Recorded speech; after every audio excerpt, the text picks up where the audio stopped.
بات سے سوچنے لگے کبھی مورتی پوجا تو جرم ہے ہی نہیں پھر.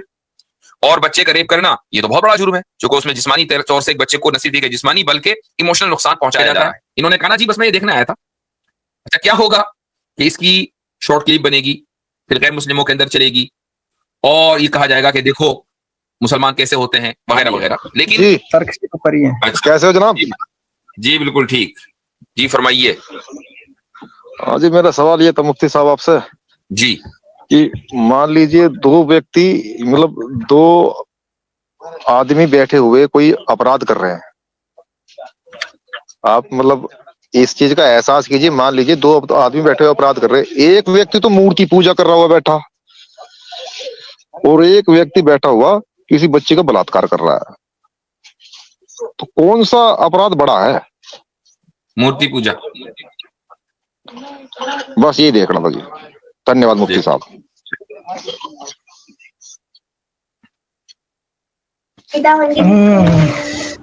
اچھا تو یہ دونوں ہی آپ میرے خیال سے سناتن کی بک پڑھ کے آئے ہیں.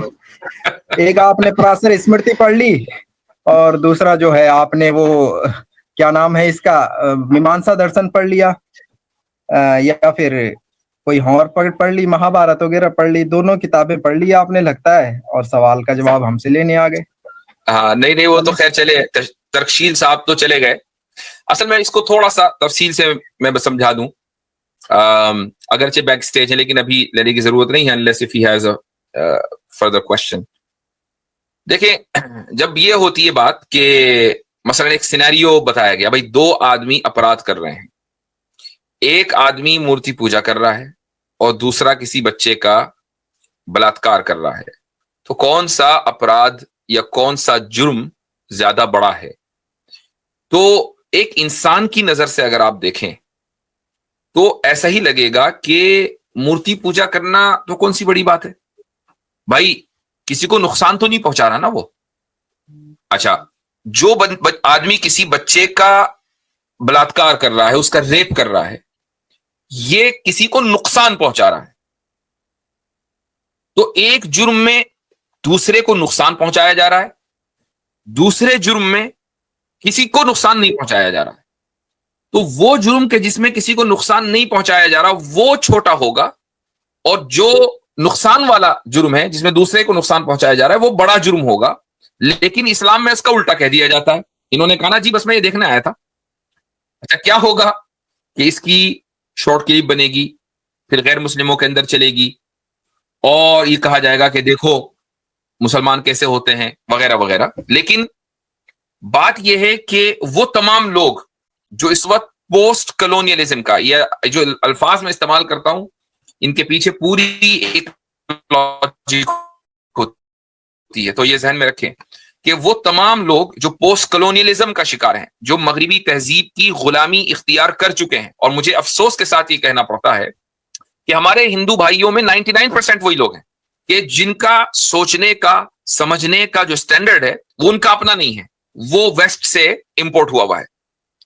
تو اب ویسٹ نے ان کو یہ بتایا کہ جرم وہ ہے کہ جس میں آپ کسی دوسرے کو نقصان پہنچائیں اور جب آپ کسی دوسرے کو نقصان نہ پہنچا رہے ہو کسی دوسرے انسان کو یا تو مالی یا جسمانی نقصان نہ پہنچا رہے ہو تو اس کو جرم نہیں کہا جائے گا. اب تمام ہمارے ہندو بھائی اسی اعتبار سے سوچنے لگے کہ بھائی مورتی پوجا تو جرم ہے ہی نہیں پھر. اور بچے کا ریپ کرنا یہ تو بہت بڑا جرم ہے چونکہ اس میں جسمانی طور سے ایک بچے کو نصیب کہ جسمانی بلکہ ایموشنل نقصان پہنچایا جا رہا ہے. یہ سٹینڈرڈ ہی دراصل ہم اس سٹینڈرڈ کے اوپر اس کو بولتے ہیں دا ہارم پرنسپل. ہم اس سٹینڈرڈ کے اوپر سوال اٹھاتے ہیں کہ یہ جو دا ہارم پرنسپل ہے یہی بنیادی طور پر غلط ہے. اور اس کی وجہ یہ ہے کہ دا ہارم پرنسپل کا مطلب یہ ہوتا ہے کہ کسی بھی جرم کو یا کسی بھی غلط بات کو یا کسی امورل بات کو امورل اس وقت سمجھا جائے گا جب یا تو آپ جسمانی طور پر یا مالی طور سے کسی کو نقصان پہنچا رہے ہوں. اچھا آپ اپنے کو نقصان پہنچائیں یا اس کو نقصان نہیں سمجھا جاتا. مثال کے طور پر اگر آپ خودکشی کرنا چاہیں کریں کوئی مسئلہ نہیں ہے. کچھ ملکوں میں ابھی اکثر ملکوں میں اس کی اجازت نہیں ہے لیکن آپ دیکھیے گا کہ جیسے جیسے زمانہ آگے بڑھے گا خودکشی کی بھی اجازت دی جائے گی, سوسائڈ کی بھی اجازت دی جائے گی. امریکہ کے بہت سے صوبوں میں اجازت ہے, سوئٹزرلینڈ میں باقاعدہ قانون بنا ہوا ہے. دنیا کے جو بڑے بڑے امیر لوگ جاتے ہیں جن کو کینسر کی تکلیف سے بچنا ہوتا ہے, وہ جا کے وہاں خودکشی کر لیتے ہیں. باقاعدہ اس کی فیس ہے, اس کے چیمبرز بنے ہوئے ہیں, آرام سے مرو اپنے لوگوں کے درمیان. قانون بنا کر اس کو پروٹیکشن دی گئی ہے. آپ کا اپنے آپ کو قتل کر لینا یہ ہارم پرنسپل میں نہیں آتا, چونکہ آپ نے اپنے آپ کو نقصان پہنچانے کو انسان کے اس کو نقصان نہیں سمجھا جاتا. اب یہاں تصور کریں کہ ایک آدمی خدا کی عبادت کو چھوڑ کر ایک پتھر کی پوجا کرتا ہے, ایک جانور کی پوجا کرتا ہے, یا کسی بھی چیز کی پوجا یا عبادت کرتا ہے, کسی بھی چیز کی, خدا کو چھوڑ کر. وہ سب سے زیادہ اس وقت اپنا نقصان کر رہا ہے. خدا کا تو نقصان کیا ہی نہیں جا سکتا, وہ اپنا نقصان کر رہا ہے. اور اپنا نقصان کیا ہے؟ اس وقت اپنا نقصان یہ ہے کہ اس نے اپنی عقل کو معاف کر کے اس نے خدا کی مخلوق سے وہ مانگنا شروع کر دیا کہ جو خدا کی مخلوق اس کو کبھی دے نہیں سکتی. کبھی وہ مزاروں پہ جاتا ہے یا پتھروں کے سامنے سر جھکاتا ہے اور ان سے اولاد مانگتا ہے. کبھی وہ پتھروں کے سامنے اور مزاروں کے سامنے سر جھکاتا ہے اور ان سے رزق مانگتا ہے. ان کے پاس تو خود کچھ نہیں ہے دینے کے لیے, وہ آپ کو کیا دیں گے؟ اس نے نقصان کس کا کیا؟ اپنا کیا. اس کے بعد جب اس کی آنکھیں بند ہوں گی اور اس دنیا سے وہ جائے گا اور قیامت کے دن اس کو زندہ کیا جائے گا, تو آخرت کا جو عذاب ہے وہ ہمیشہ ہمیشہ کے لیے ہے. تو اس نے اپنا نقصان سب سے زیادہ کیا ہے. پلس اس کائنات میں, اس دنیا میں جہاں وہ زندگی گزار رہا ہے, وہاں پر بھی وہ صرف اپنا نقصان نہیں کر رہا ہے بلکہ پورے معاشرے کا نقصان کر رہا ہے, پوری سوسائٹی کا نقصان کر رہا ہے. وہ سوسائٹی کا نقصان اس طریقے سے کہ ایک آدمی اگر غیر اللہ کی عبادت کرتا ہے تو اس عبادت کو جسٹیفائی بھی کرتا ہے, تو اس کی عبادت سے ہو سکتا ہے کہ 10 لوگ متاثر ہوں گے, وہ 10 لوگ بھی پھر غیر اللہ کی عبادت کریں گے, پھر وہ 10 لوگ کو متاثر کریں گے, اور اس طریقے سے ایک بہت بڑی سوسائٹی غیر اللہ کی عبادت کرنے والی بن جائے گی. یہ جو سوسائٹی ہے کہ جو غیر اللہ کی عبادت کر رہی ہے, اس کے پاس خدا کے دیے ہوئے جو مورل ویلیوز ہیں وہ نہیں ہے, اس کے پاس غیر اللہ کے دیے ہوئے مورل ویلیوز ہیں. اب دیکھیں پوری سوسائٹی کا نقصان ہوا. اب یہاں اس سوال کو دوبارہ دیکھیں اور پھر سمجھیں کہ میں نے کیوں کہا. دو لوگ ہیں جو جرم کر رہے ہیں. ایک آدمی ہے جو ایک بچے کا ریپ کر رہا ہے, دوسرا آدمی ہے جو غیر اللہ کی عبادت کر رہا ہے.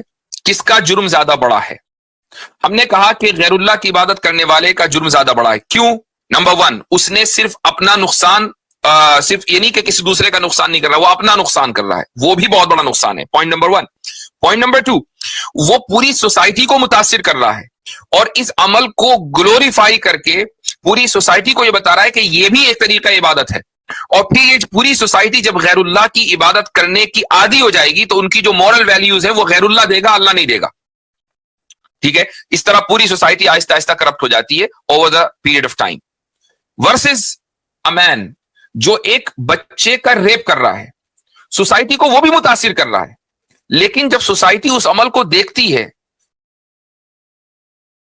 تو پہلے خوش نہیں ہوتی ہے بلکہ پہلے اس عمل کو ڈسگسٹنگ سمجھتی ہے, کہتی ہے کتنا خراب آدمی ہے کہ اس نے یہ حرکت کی ہے. یہ الگ بات ہے کہ 2-4 لوگ اس سے متاثر ہو کر کرتے وہ بھی جرم ہی ہیں, سوسائٹی اس کو جرم ہی قرار دیتی ہے. یہی وجہ ہے کہ جو بچوں کا ریپ ہے اس کو فخریہ طور پر, اس کو ایک ریلیجیس یعنی ریچول بنا کر, اس کے عبادت خانے بنا کر یہ ایک عمل نہیں کیا جاتا. ہاں, لیکن اگر غیر اللہ کی عبادت ہوتی ہے تو فخریہ طور پر ہوتی ہے, غیر اللہ کی عبادت ہوتی ہے تو اس کو جسٹیفائی کیا جاتا ہے, غیر اللہ کی عبادت ہوتی ہے تو عبادت خانے بنا کر کی جاتی ہے, اور پوری سوسائٹی, پورے ریلیجن, تمام کی تمام مورل ویلیوز اس کے اوپر قائم ہوتی ہیں. چائلڈ ریپ کے اوپر کوئی مورل ویلیو قائم نہیں ہوتی. اس لیے ہم سمجھتے ہیں کہ ضرر یا نقصان صرف وہ ہے کہ جو ایک بندے نے دوسرے بندے کو پہنچا دیا. ایک انسان جو پوری سوسائٹی کو نقصان پہنچا رہا ہے وہ نقصان نہیں ہے. اور جب یہ ذہن میں بات فٹ ہو جاتی ہے تو سمجھتے ہیں کہ نہیں, ایک بچے کا ریپ زیادہ بڑا گناہ ہونا چاہیے پوری سوسائٹی کو نقصان پہنچانے کے مقابلے میں. جب آپ اس ویسٹرن ویلیو کو, دا ہارم پرنسپل کو صحیح طریقے سے سمجھ کر اس کو ڈیبنک کریں گے تو میرے سوال کا, آپ کا جو اعتراض تھا اس کا جواب بہت آسانی کے ساتھ آپ کو مل جائے گا.